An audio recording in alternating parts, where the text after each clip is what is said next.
नमस्कार. सत्याची शेती या यूट्यूब चॅनलमध्ये आपले स्वागत आहे. आज आपण 2 जानेवारी 2025 रोजी कापसाला कोणत्या बाजारात किती रुपयापर्यंत भाव मिळाला होता ते आपण या व्हिडिओत पाहूयात. अमरावतीच्या बाजार समितीत कापसाला 7,450 रुपयापर्यंत भाव मिळाला होता. नंदुरबारच्या बाजार समितीत कापसाला 7,130 रुपयापर्यंत भाव मिळाला होता. सावनेरच्या बाजार समितीत कापसाला 7,075 रुपयापर्यंत भाव मिळाला होता. किनवटच्या बाजार समितीत कापसाला 7,000 रुपयापर्यंत भाव मिळाला होता. राळेगावच्या बाजार समितीत कापसाला 7,471 रुपयापर्यंत भाव मिळाला होता. भद्रावतीच्या बाजार समितीत कापसाला 7,471 रुपयापर्यंत भाव मिळाला होता.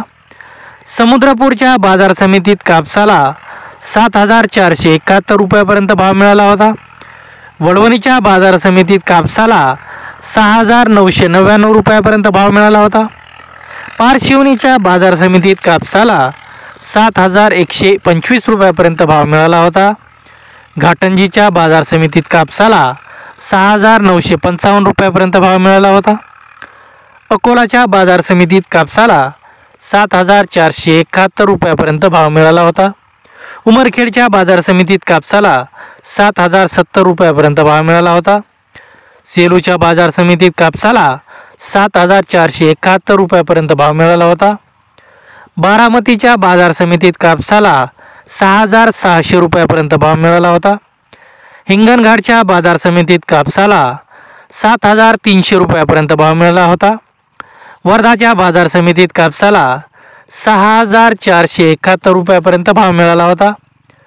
पुलगावच्या बाजार समितीत कापसाला 7,471 रुपयापर्यंत भाव मिळाला होता. बार्शीच्या बाजार समितीत कापसाला 7,421 रुपयापर्यंत भाव मिळाला होता. माजलगावच्या बाजार समितीत कापसाला 7,000 रुपयापर्यंत भाव मिळाला होता. धन्यवाद.